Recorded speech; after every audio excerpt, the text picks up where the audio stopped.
He had not expected to cry over a machine. The radio room smelled of old coffee and cold metal. Panels blinked in a slow, tired rhythm and the world outside kept its ordinary noise. He had worked this shift for 20 years, watching the sky and listening for anything that did not belong to the steady background hiss. People called the emptiness the quiet, but to him it felt like a sleep that would never end. He kept the headphones around his neck and the old recorder by his elbow, things that belonged to a gentler time. Tonight the city hummed faintly beneath the clouds and a dog barked once in the distance. He had a list of ordinary tasks: check the feed, log the frequencies, tune the arrays, and make sure nothing drifted into true silence. He thought about small things to keep himself steady: a coffee that had gone cold, the sound of rain on a metal roof, the photograph of his daughter that was taped to the console. Then the sound came and it knocked the inside of his chest like a hand on a door. It was a single note at first, clean and small as if someone had plucked a string in an empty hall. He blinked and leaned forward, tuning more precisely, his thumb rough on the old dial. The note repeated and this time it had a wobble, a slight pattern beneath the tone that his brain tried to make sense of. He listened and felt a memory wake inside him that was not his own and yet felt like something he should have known all his life. The note arranged itself into a slow rhythm and the rhythm matched a lullaby his mother used to hum when he was a child. He had not known how to hold that history in himself until now, but the memory rose like steam and he took the headphones and pressed them to his ears. Tears came without warning and he tried to be practical, to treat it like any other reading on a console. His hands shook as he recorded the signal and the machine obeyed, printing the tiny peaks like a new fingerprint. He worked the controls and ran the signal through filters and simple decoders, the pattern held under every test. It was deliberate and human in its cadence, not random noise, and his throat tightened at the thought that something had taken the trouble to make such a sound for him to hear. He typed a log entry with the date and time and the coordinates that the array could only guess at, because the signal was faint and the stars did not want to reveal their secrets easily. He felt in his bones that this was the first true voice from the dark in his lifetime, and he had the odd, small faith that it knew what it was doing. The song returned and with it a sequence of pulses that did not match anything he had in the database. He set a slow mirror to the pattern and watched the pulses match the beat of a human heart drawn in code. For a long minute he sat very still and thought of the thin line between a note and a meaning, and he understood that somewhere beyond the static a mind was reaching toward his own. He did what he always did when he had something fragile in his hands: he answered the simplest way he knew.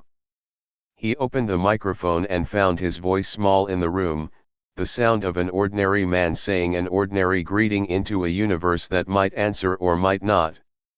"Hello," he said, and the word felt ridiculous, a child's whisper at the edge of everything. He sent back a plain pattern, a human heartbeat copied into the carrier wave, and a short recorded melody. The first lines from the lullaby on the photograph at his console. The transmitter hummed and the message folded into the night, tiny and brave.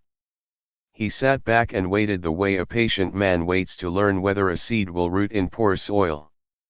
The signal took a long time to return, and for a while he thought the quiet would swallow it again. Then a light touched the eastern window, thin and bright, like the flicker of a lighthouse seen through rain. He watched the flare bloom on the distant horizon of the tracking readouts, not like a meteor or a satellite but like something that answered the call itself. Alarms stayed quiet and he did not run to wake the rest of the crew. This moment felt private and heavy and afraid of being called away by practicalities. His fingers hovered over the log keys as if pressing them wrong would break the fragile thread that had formed between the lonely room and whatever listened. The flare pulsed once and then again as if responding to his last small hymn, aligning with the pattern he had sent. He thought of the lullaby and how small it seemed to ask for nothing more than attention, like a child wanting to be noticed before bedtime. Outside, the city did not yet see the sky changing its breath. People walked under street lamps and argued softly over fading dinners. In his mind the world became a series of moments stitched together by small sounds, the whistle of a kettle, a child's laugh, the piano in a distant bar, all of them part of the same long answer now being woven in the dark. He saved the recording and sent a fuller packet to the archive, and then he did something that felt both foolish and right. He reached for the photograph of his daughter and placed it against the speaker so that the sound would touch the face he loved. He whispered a line of the lullaby so he could measure how his voice matched the stranger's, and smiled even as his eyes stung. The flare on the readout intensified and the room filled with a light that was not sunlight or city glow but an electric patience that seemed to listen with intention. He thought of stories he had heard as a boy about first contact and dreadful endings and heroic sacrifices, but none of the old endings felt true to the note that had come through the wire. The sound remained gentle, the pattern continued to answer truth for truth, as if whoever was out there tested the world's honesty like a careful friend. He wondered whether it would notice the photograph or the way he had cried, and whether such things mattered to a mind that spanned the quiet. The signal sharpened and then folded itself into a new set of pulses, this time slower, as if counting moments on purpose. He read the sequence, and in the small clinic of his understanding it spelled an invitation, not in words but in the space between the sounds.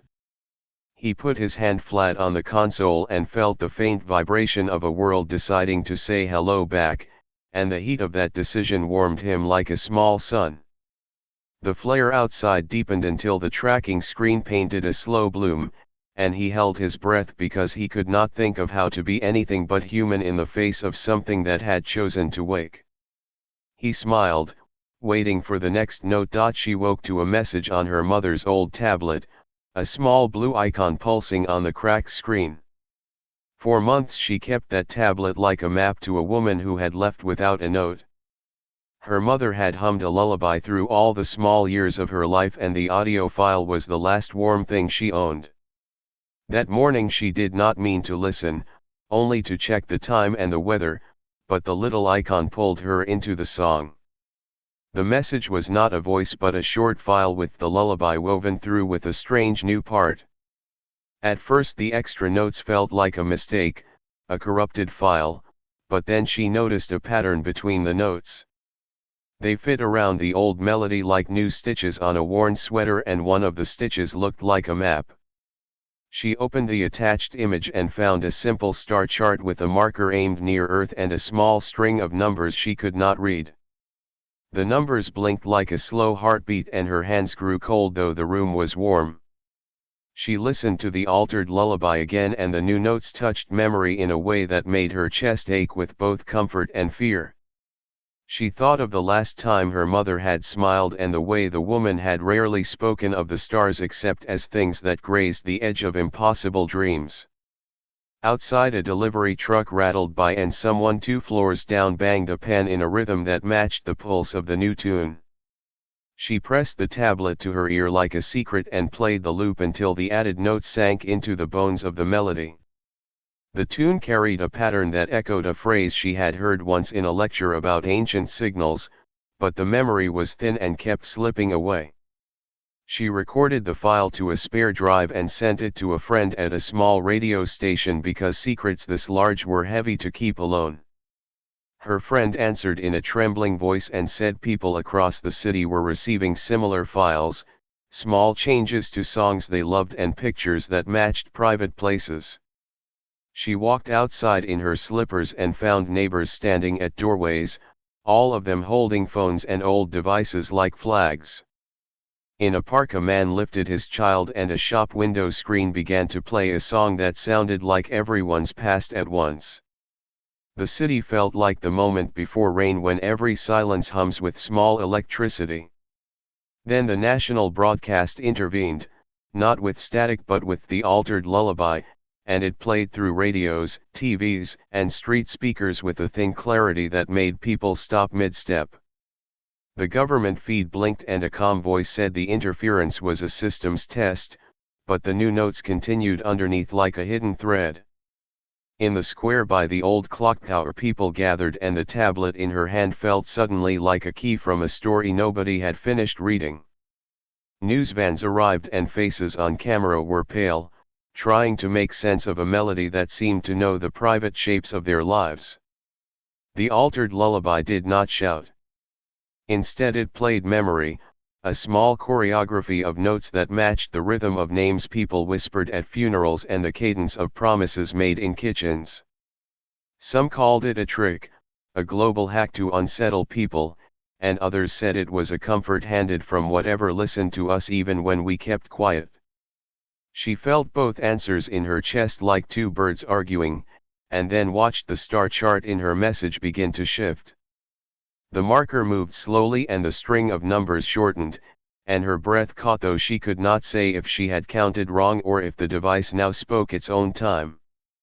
Messages on social feeds became urgent and kind at the same time, old grudges softened as strangers shared stories, played songs for each other, and stood in doorways to sing. Her friend from the radio station said authorities asked people to remain calm and avoid speculation, but his voice sounded like someone trying to hold a paper boat in a growing stream. She climbed to the roof with others and they listened as the altered lullaby rose and fell over the city like a tide. On the roof she pressed her palm to a cold rail and thought of her mother's hands folding towels with careful fingers. She had always wanted the return of something larger than her grief, and now that it hummed just beyond reach she realized how small gestures might be the whole meaning of a meeting with the quiet beyond. She did not know if the messages were kind tests or gentle lessons, and she did not know whether kindness could be taught by tune alone, but she felt the urge to answer in the simplest way she could. She took a small recorder and sang the single line her mother had hummed when she was small, hoping the strangers beyond would hear a human voice and not only a map. Her voice shook and a neighbor began to cry and someone clapped, not in mockery but in the relief that comes when small people try to be brave together. The imperfect recording she sent was honest, and afterward she watched the countdown in the tablet trim digits until only a single number remained. The national channel went dark for a breath and then a banner scrolled across every screen with a message that was not from any known broadcaster. It said plainly that a meeting had been prepared and that every person should look to the sky at a set hour, and then it named a place not far from her home where something would be revealed. The world filled with questions, some smiled, some fled to basements, others walked toward the place the message named like moths to a promised light. She stayed on the roof and watched the square swell and felt a private fear coil in her chest. What if the map marked not a meeting but a test? What if the lullaby was not kindness but trial? At the edge of the tablet's last image was a childlike drawing of a hand reaching up to a bright dot and a line beneath it that looked like a timer. The number rolled down to 0, the drawing trembled, and the screen went black. She put the tablet to her ear and heard, under the sudden silence, a faint single tone that matched the note the radio operator had heard in the night, and she understood in a way older than reason that something had truly answered. He kept his garden keys in a wooden box on the kitchen table and he used them like a prayer. The garden had been the place he visited after the whistle of machines and the sharp smell of laboratories, an anchor for hands that had once done careful, public work. The scientist had retired with a tidy file of regrets and a house full of small things, notebooks with ink smudges, a clock that never wound properly, and a photograph of a research team smiling on a day that ended badly. He was a man who had once promised the world safety and had learned later how thin promises could be. The morning the voice came he thought at first it was the radio from the neighbor's old console, a child's laugh caught on a loop. He was making tea and the kettle sang a soft whistle when a clear, bright sound slipped under the ordinary noises of the house. It said his name. His name. Folded into syllables in a voice that did not sound like any human tongue he had studied, landed in the room and made his tea go cold. He set the cup down and listened hard. The voice was not loud. It was careful and young, with a quality like a bell struck under water. It spoke a string of sounds that his mind at first could not hold, and then it repeated, slower, and this time it placed his name in the middle like a piece of a remembered puzzle. For a long minute he stared at the window and thought of the lab and the empty chair across from him where a graduate student had once sat, the one who had not come home after an experiment went wrong. Guilt is a weight that reshapes the world, and it sat in his chest like a small animal that never slept. The voice returned, and though he did not understand the words, it made a pattern of questions, simple, gentle questions about kindness and fear and what people did when nobody watched. The scientist felt the shape of the questions like fingers seeking his own, and he found himself answering aloud without thinking. He told the voice the truth of his life, about machines that did what they were told, about a miscalculation that had killed, about the way he had promised to fix things and then found new failures. The confession came like a confession to a friend who could not judge. The voice listened with a patience that made his skin tingle. He spoke of promises broken and of how he had spent years trying to learn the language of repair, how he wrote small programs to mend systems, and how he planted a garden because it required no greatness, only tending. When he finished, the voice did something unexpected. It sang, and its sound was not human but the memory of a crowd learning to harmonize. In the notes the scientist felt a story rise like steam, a picture of an old species that had lived long before humans on a world with blue grass and deep caves. The voice told this story not with words he could read but with images that loomed in his mind: children who had taught strangers songs, elders who forgave mistakes that could not be undone, a last chorus made when the species knew it would not survive. He felt tears on his cheeks and he did not try to hide them. The voice did not offer reproach. It offered a strange and tender fact: forgiveness had cost that species nothing in power but everything in love. The scientist realized the voice was testing him the way a teacher tests a pupil, not for knowledge but for the heart behind it.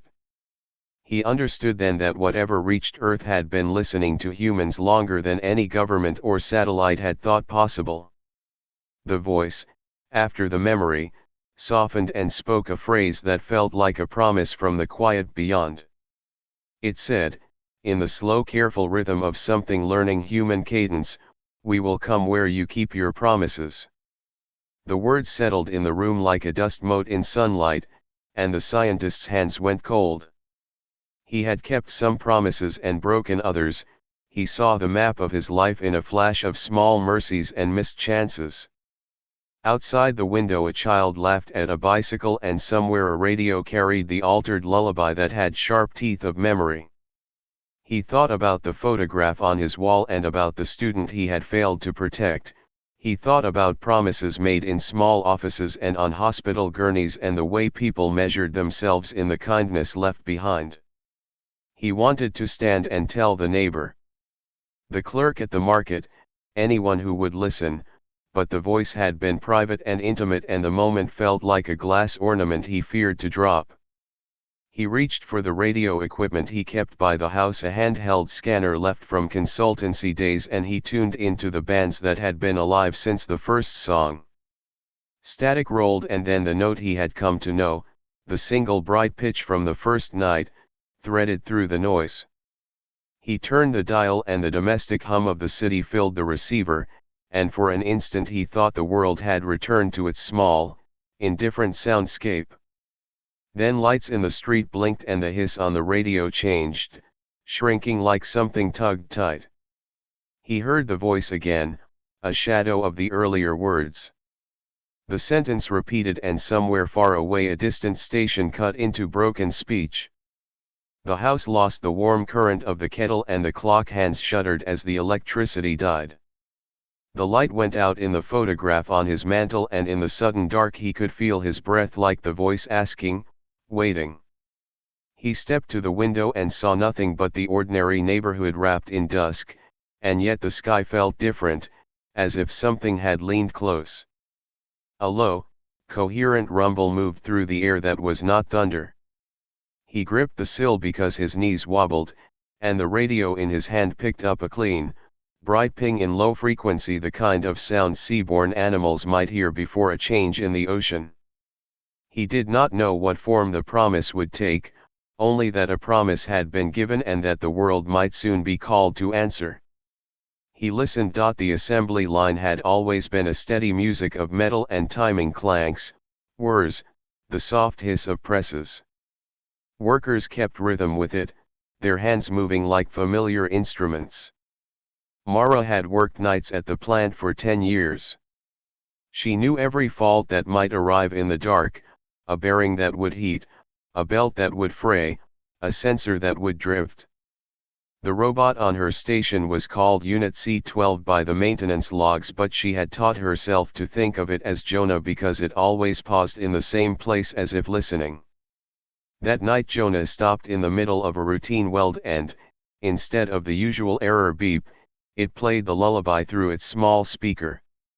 The sound was wrong from the machine, soft as a wind in a gearbox, but it matched the tune in her mind and made Mara drop the wrench.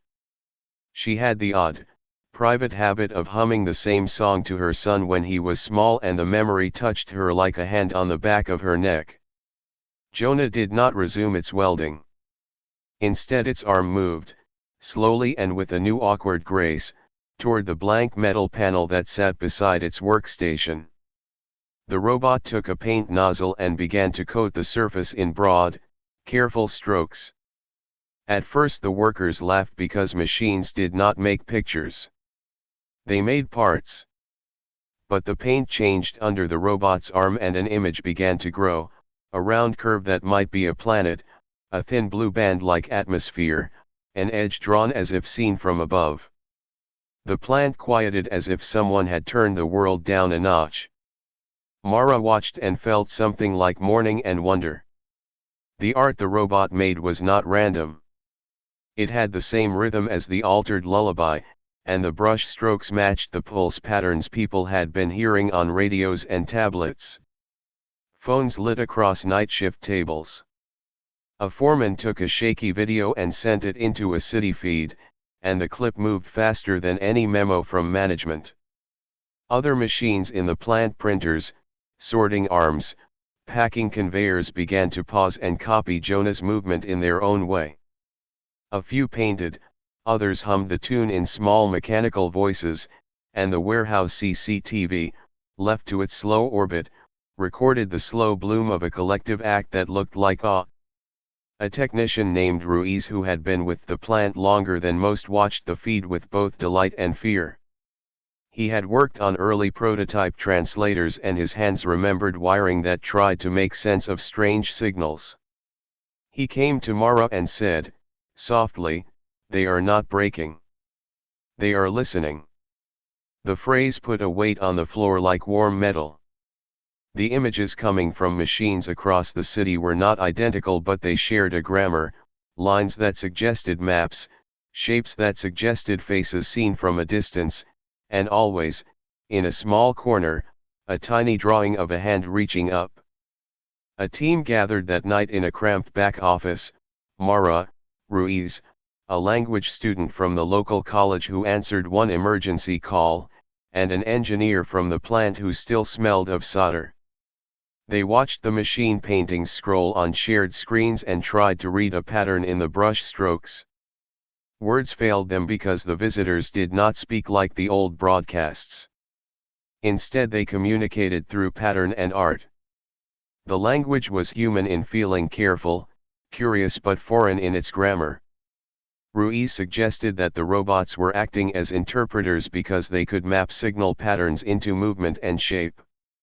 If that was true, then machines on Earth had become a living bridge between a mind beyond the sky and the people below. The team made a small plan. If the robot paintings were messages, then the machines might hold the code to answer.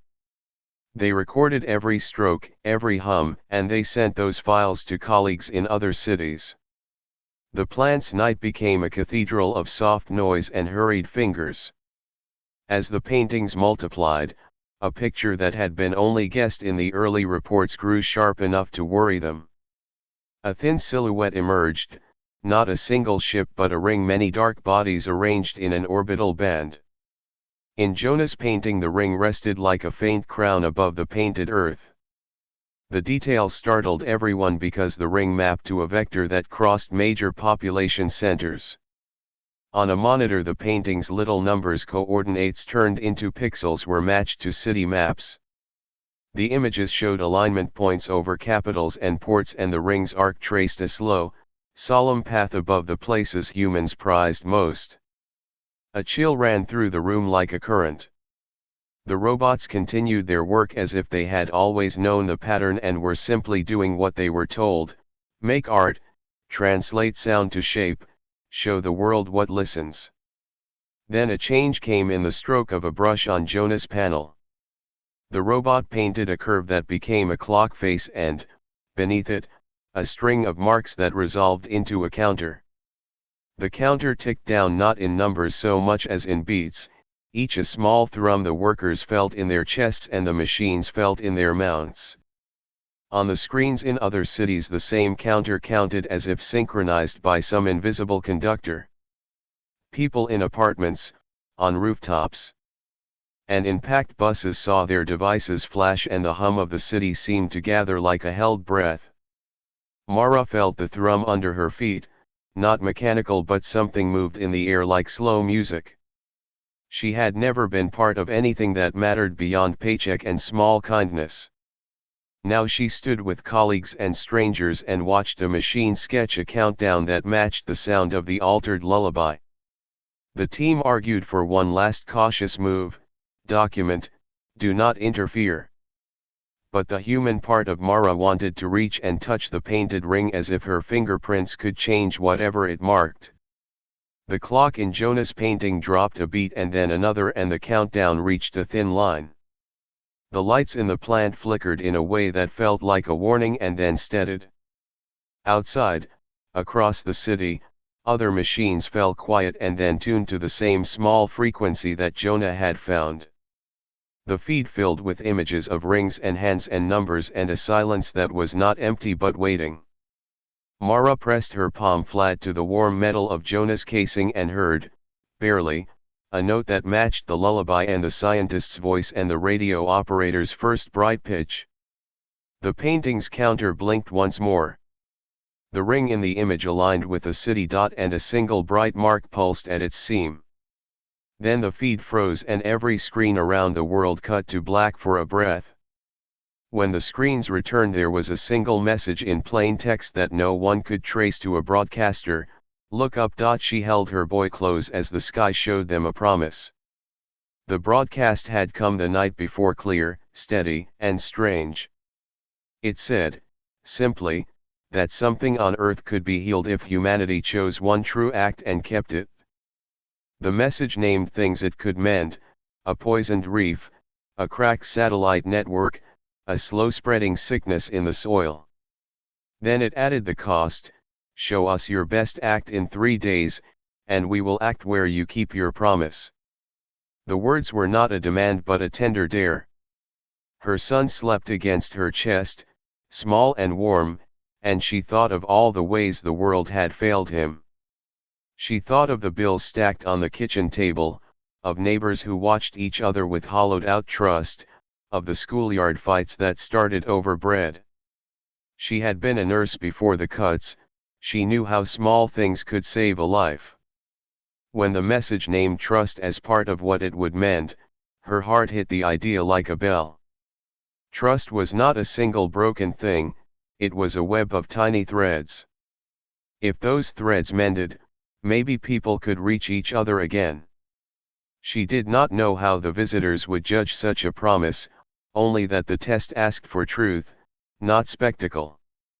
The next morning her apartment filled with a strange hush. On every screen a countdown leaned like a silent clock. People in stairwells gripped banisters and whispered.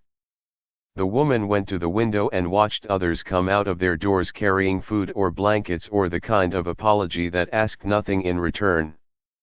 In one building across the street, two old men who had not spoken in years stood facing each other with a box of tools between them. Her neighbor from the second floor offered a place in his car to a woman who had 3 children and nowhere to go. Acts small as coins multiplied like a contagion. The city seemed to think better for a while. News feeds filled with stories of offered help. A doctor flew to a remote town to mend a hospital roof, teenagers organized food runs for elders, strangers set up communal tables. The woman found herself at a small table in a community hall with a ragtag group, a radio operator with tired eyes, the girl with the tablet who had first heard the altered lullaby, the retired scientist who smelled of soil and regret, and Mara the factory worker who had watched machines paint the sky. They looked like the pieces of a quiet repair crew. They had all been chosen in different ways to show what they could do. The woman suggested a simple project that felt like something a child could understand, a public album of small proofs. Children, elders, nurses, shopkeepers, anyone would pin a photograph or a note to a cloth banner in the square. The photos were to show one small true thing people had done in the last day for someone else. Not grand pledges, not staged stunts, but small honest acts, a loaf shared, a watch returned, a shelter cleaned. The radio operator promised to send the records to the archive. The scientist offered a volunteer team to repair what the visitors might mend. Mara promised to build frames with the plant's machines so the banners would stand through wind. The girl with the tablet volunteered to organize the album. She had a way of making things look like a story. On the day the world chose, the square filled like a tide. Hands passed photos and wrapped small presents and read aloud names. People wept quietly and smiled with a shame that turned soft. It was not perfect. Some tried to fake kindness with camera-ready stunts. Others refused to come at all. But most people simply stood and pinned a truth that mattered to them. The woman found a small photograph in her wallet, a picture of her son laughing in a puddle, hair dripping, eyes bright. She pinned it to the banner with hands that trembled not from fear but from the weight of meaning. The hour came and the banners were all up, a patchwork of fragile promises and honest smallness. The machines hummed in the background, translating patterns into the kind of art the visitors seemed to understand. The world held its breath and waited for the reply. Then, like a stone thrown into a calm pond, came the sound of breaking glass downtown. A building the size of a block shuddered with a blast that shook the windows of the square. People screamed and ran, the banners fluttered and some photos flew like startled birds. The blast was not natural. It was a sabotage. Someone had chosen chaos and aimed it at the day of small truths. Sirens rose and the radio operator cursed softly, his hands moving like a surgeon. The old men from across the street ran toward the noise because they could not let their city fall without trying. The woman clutched her child and felt fury and a raw grief that made her legs weak. In the confusion, a van pulled up near the square and 2 men in plain clothes moved quickly toward the banners. The community stepped between them and the frames as if the cloth itself could not be stolen from their hands. The situation blurred. The scientist shouted that the visitors had said nothing about violence, they had asked for truth. People began to cry out for calm and others to act.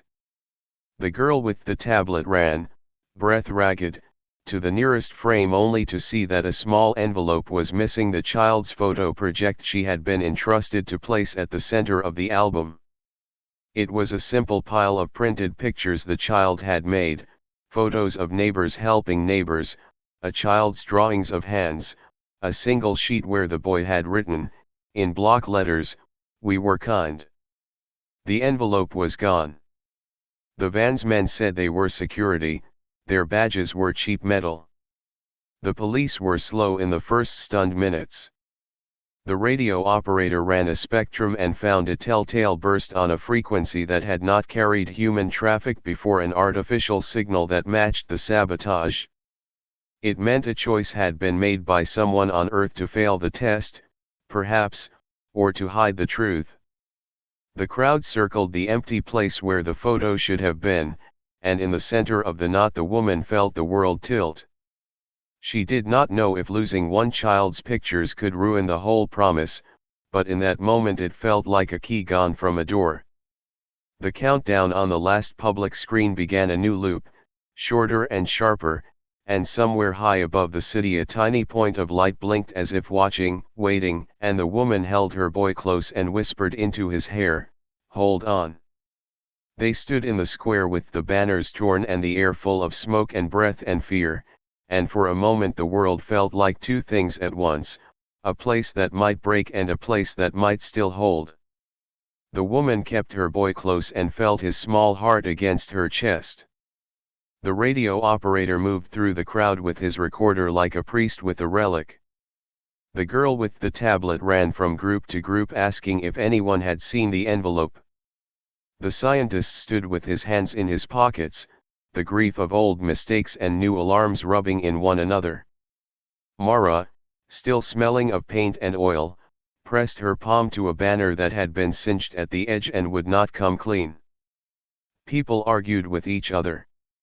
Some shouted that trust had been wasted. Others quieted and held hands because the only thing they had left that night was the proof around them, the small photos, the notes, the bare truth of what people had done for one another.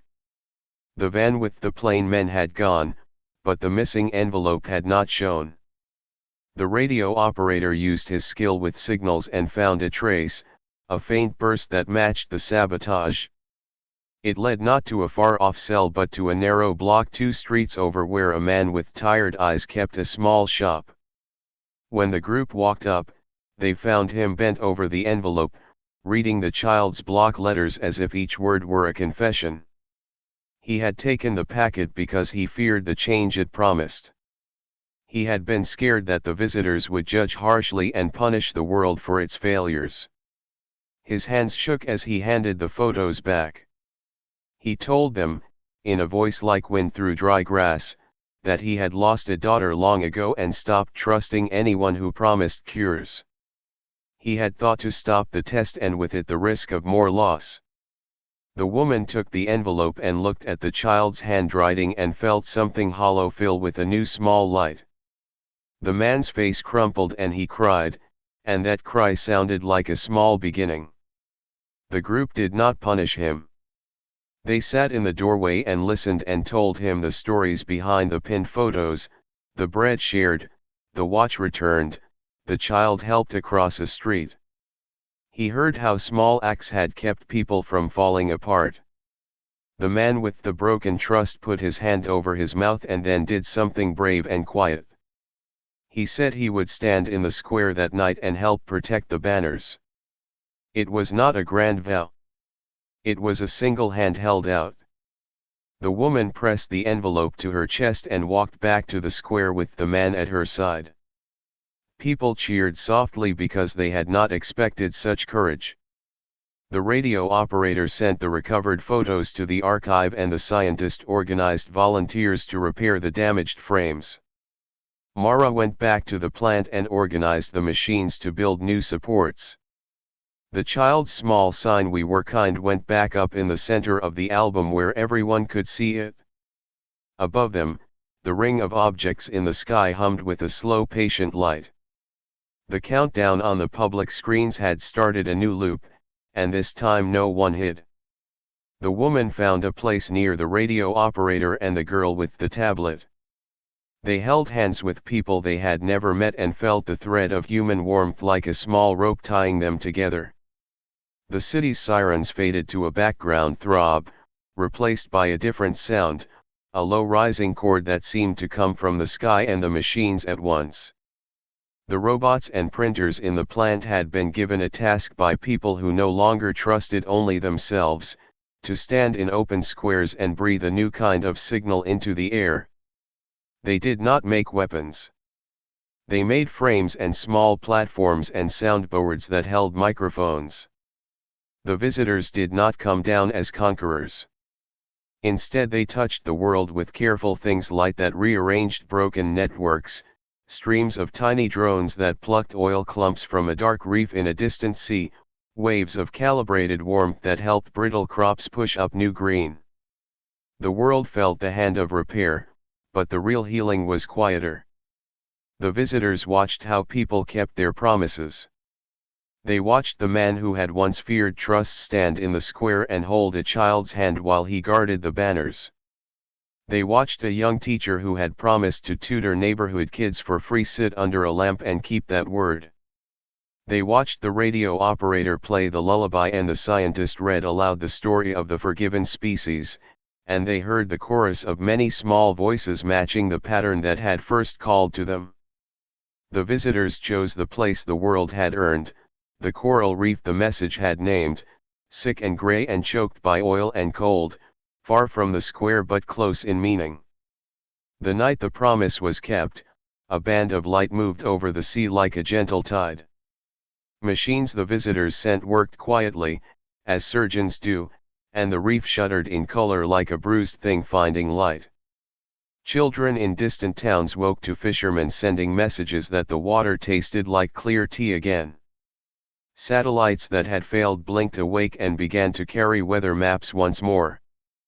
Fields that had been brittle with salt pushed new shoots through the soil in a week that felt like a month. People did not see all the work the visitors had done, because much of it happened where cameras could not follow. But they felt the change as trust eased into their bones. The science of repair was less a miracle and more a lesson, tending must follow promise. The visitors left things behind too, small gifts that were also tools, a pattern of music that taught machines and people how to hold a shared beat, a simple algorithm to route help where it was needed, and in the sky. A slow chorus of lights that matched the human lullaby in new harmonies. They did not impose laws. They gave examples. In the square the woman watched the child who had made the photos stand on a crate and sing the few lines he had written. His voice was thin but true. Around him strangers leaned in and hummed back. The scientist cried, the radio operator laughed, Mara wiped her eyes with a paint-stained hand, and the man who had taken the envelope bowed his head and then lifted it. Above them the ring broke its perfect band for the first time. A single craft detached and lowered a small beacon that hummed in the same note the radio operator had heard in the first night. The beacon did not speak with words. It played the lullaby and over it a new line, an easy, steady rhythm that taught the ear to find another's voice in a crowd.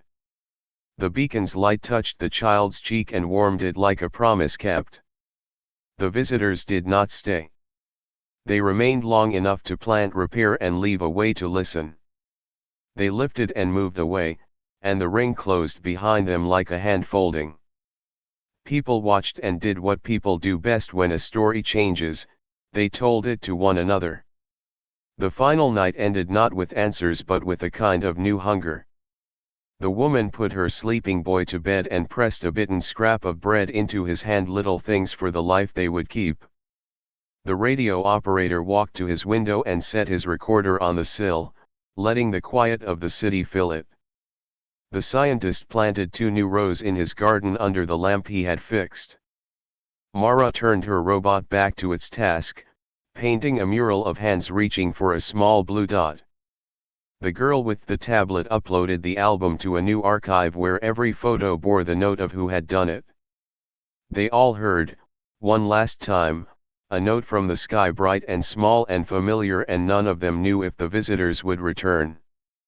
The note hung in the air like a question and, for once, that question felt like an invitation rather than a threat.